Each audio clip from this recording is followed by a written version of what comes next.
Assalamualaikum warahmatullahi wabarakatuh. Selamat pagi dan salam sejahtera untuk kita semua. Perkenalkan, nama saya Devitra Natalia dari Program Studi Pendidikan Sosiologi Angkatan 2019 kelas B. Jadi pada kesempatan kali ini saya akan menjelaskan mengenai data rekayasa yang telah saya buat di aplikasi SPSS versi 22 mengenai judul saya, yakni penggunaan model pembelajaran problem-based learning terhadap keterampilan berpikir kritis siswa dalam pembelajaran sosiologi di SMA.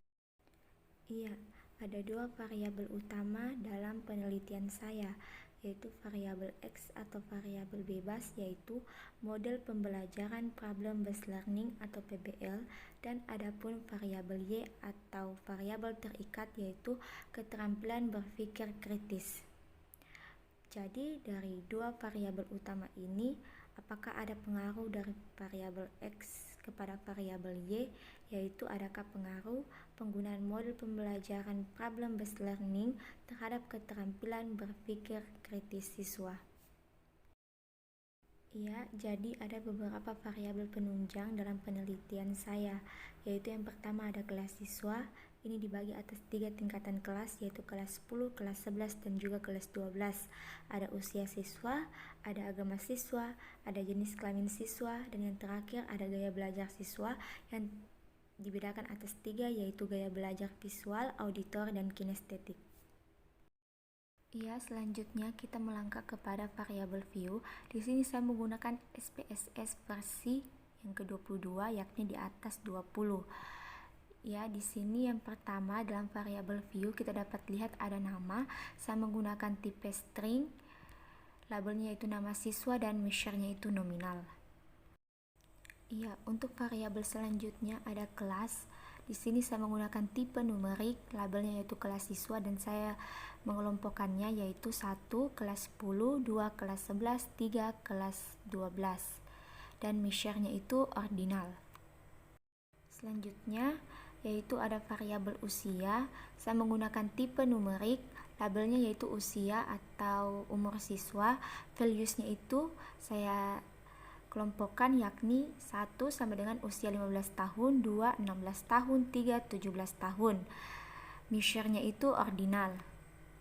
Ya, untuk variabel selanjutnya ada variabel agama. Saya menggunakan tipe numerik, labelnya itu yaitu agama siswa, dan values-nya saya juga kelompokkan.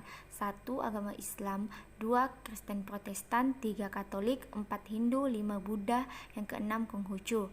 Dan measure-nya ini yaitu nominal.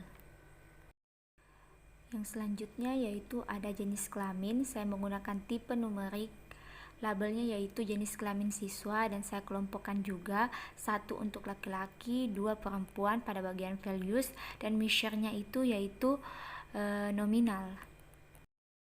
Ya, untuk variabel selanjutnya yaitu ada gaya belajar. Di sini saya menggunakan tipe numerik, labelnya yaitu gaya belajar siswa. Adapun values-nya yaitu saya kelompokkan juga. Yang pertama yaitu ada gaya belajar visual, yang kedua auditory, yang ketiga kinestetik. Dan measure-nya itu nominal. Ya, kita melangkah ke variabel selanjutnya yaitu variabel X, yaitu model pembelajaran problem-based learning. Di sini tipenya saya menggunakan numerik, labelnya mode pembelajaran problem-based learning atau PBL, dan values-nya saya juga kelompokkan atau saya klasifikasikan. Yang pertama yaitu gagal, yang kedua cukup, yang ketiga baik, yang keempat sangat baik. Dan untuk measure-nya saya menggunakan ordinal. Iya, yang selanjutnya kita melangkah kepada variabel Y, yaitu keterampilan berpikir kritis siswa, di mana di sini tipenya saya menggunakan numerik, labelnya berpikir kritis. Values-nya saya juga klasifikasikan atau kelompokkan, yakni yang pertama kurang, yang kedua cukup, yang ketiga baik, yang keempat baik sekali. Dan measure-nya saya menggunakan ordinal.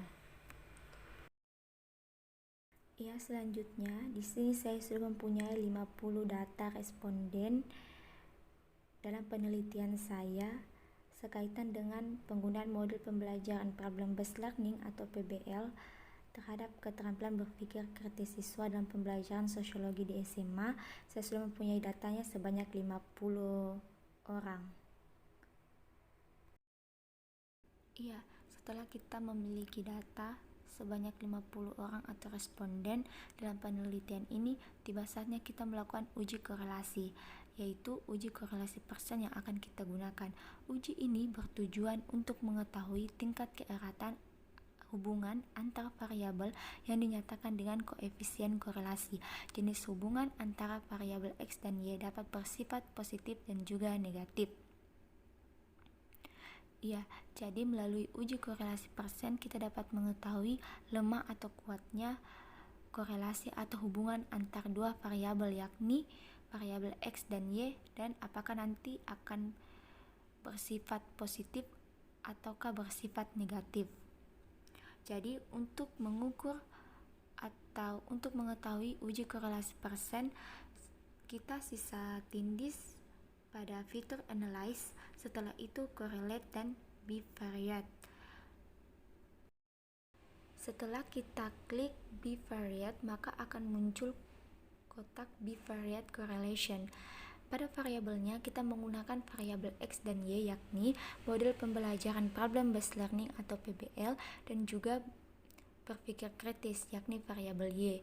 Dan pada correlation coefficient kita menggunakan persen, kita centang, dan test of significant to tail, dan jangan lupa untuk centang flex significant correlation. Setelah itu kita klik OK. Iya, setelah kita klik OK, maka akan muncul tabel correlation. Iya, kita perhatikan pada model pembelajaran problem based learning significant to tail itu 0,000. Begitu pula pada berpikir kritis, pada significant to tail-nya 0,000. Jika kita memperhatikan dasar pengambilan keputusan, jika nilai signifikansi kurang dari 0,05 maka berkorelasi, tetapi jika nilai signifikansi lebih dari 0,05 maka tidak berkorelasi. Berdasarkan data yang kita peroleh, kita memperoleh data 0,000, berarti itu kurang dari 0,05 maka berkorelasi atau memiliki hubungan. Selanjutnya, mari kita perhatikan pada percent correlation itu bernilai 0,711.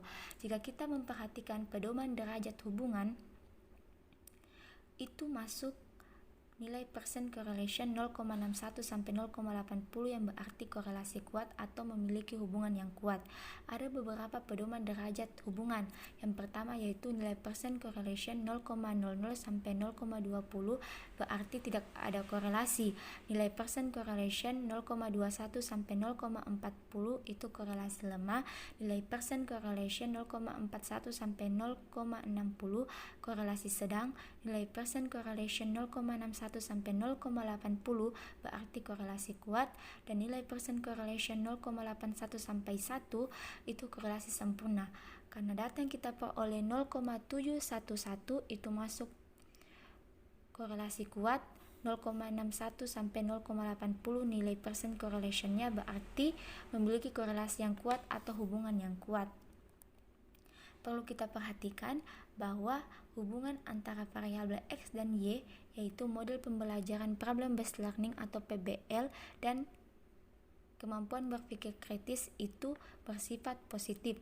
Mengapa demikian? Karena pada 0,711 itu bersifat positif atau nilainya positif karena tidak memiliki tanda minus atau tanda negatif di depannya. Berarti hubungannya bersifat positif, yang artinya di mana variabel X kuat maka semakin kuat pula variabel Y, semakin kuat variabel X maka semakin kuat juga variabel Y. Jika dikaitkan dengan penelitian kita, model pembelajaran problem based learning terhadap kemampuan berpikir kritis, maka dapat diambil kesimpulan tentang hubungan positifnya, yakni semakin tinggi atau semakin maksimal diterapkan model pembelajaran problem based learning, maka semakin tinggi atau semakin maksimal pula kemampuan atau keterampilan berpikir kritis yang dimiliki oleh siswa.